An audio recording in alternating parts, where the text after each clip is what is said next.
Dukung kami, Domu Kuliah, dengan cara subscribe channel kami, bunyikan tanda loncengnya, like video kami, share ke teman-teman Anda, dan tinggalkan komentar.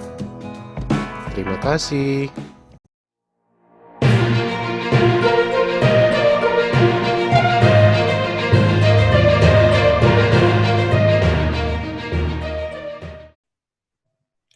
Oke, kita lanjut, kita masuk ke aspek-aspek pemberdayaan sosial masyarakat. Nah, yang pertama, aspek dalam program pemberdayaan itu, ya.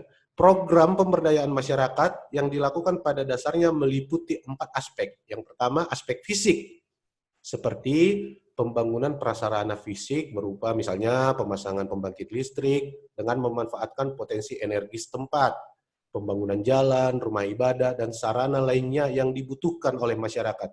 Nah, kemudian sumber daya manusianya juga perlu diberdayakan, seperti pemberian beasiswa, peningkatan pengetahuan siswa di bidang pendidikan, dan lain sebagainya. Ya, ini yang menyangkut sumber daya manusianya. Kemudian dalam aspek ekonomi seperti pengembangan usaha kecil dengan memanfaatkan potensi sumber daya alam setempat. Dan aspek sosial budaya seperti pelestarian budaya setempat. Jadi seperti kalian misalnya punya kemampuan menari atau bermain musik, ya katakan musik tradisional, terus kalian buat semacam pelatihan atau membuka sanggar, ya.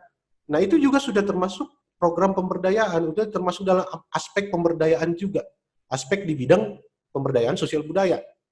Jadi intinya di sini kalian menitik beratkan kepada apa yang ada di masyarakat itu yang bisa diberdayakan.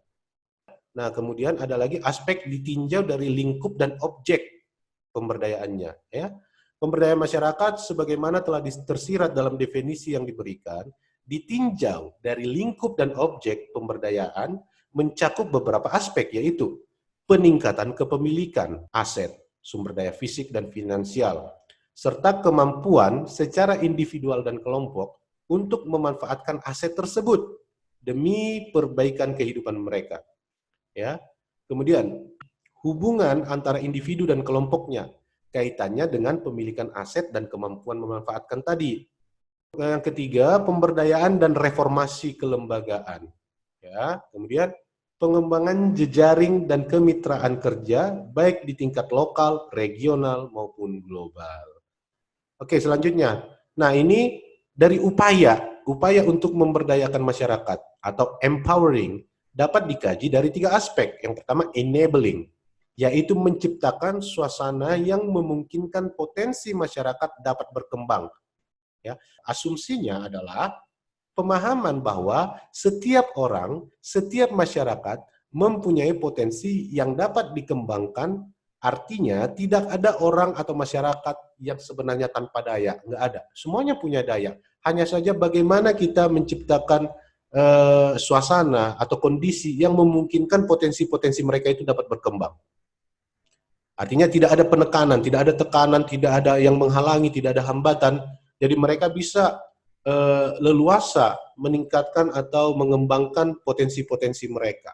Kemudian ada empowering, yaitu memperkuat potensi yang dimiliki masyarakat melalui langkah-langkah nyata yang menyangkut penyediaan berbagai input dan pembukaan dalam berbagai peluang yang akan membuat masyarakat semakin berdaya.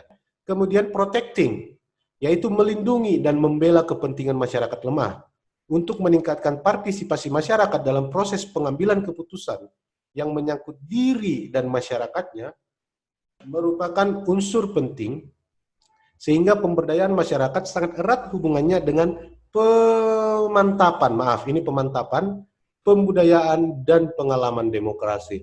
Kadang kan orang tidak mau memberdayakan atau menunjukkan potensinya karena takut diganggu, takut ada gangguan nanti. Nah, kita sebagai fasilitator pemberdayaan misalnya harus punya aspek perlindungan itu. Terima kasih. Dukung kami, Domu Kuliah, dengan cara subscribe channel kami, bunyikan tanda loncengnya, like video kami, share ke teman-teman Anda, dan tinggalkan komentar. Terima kasih.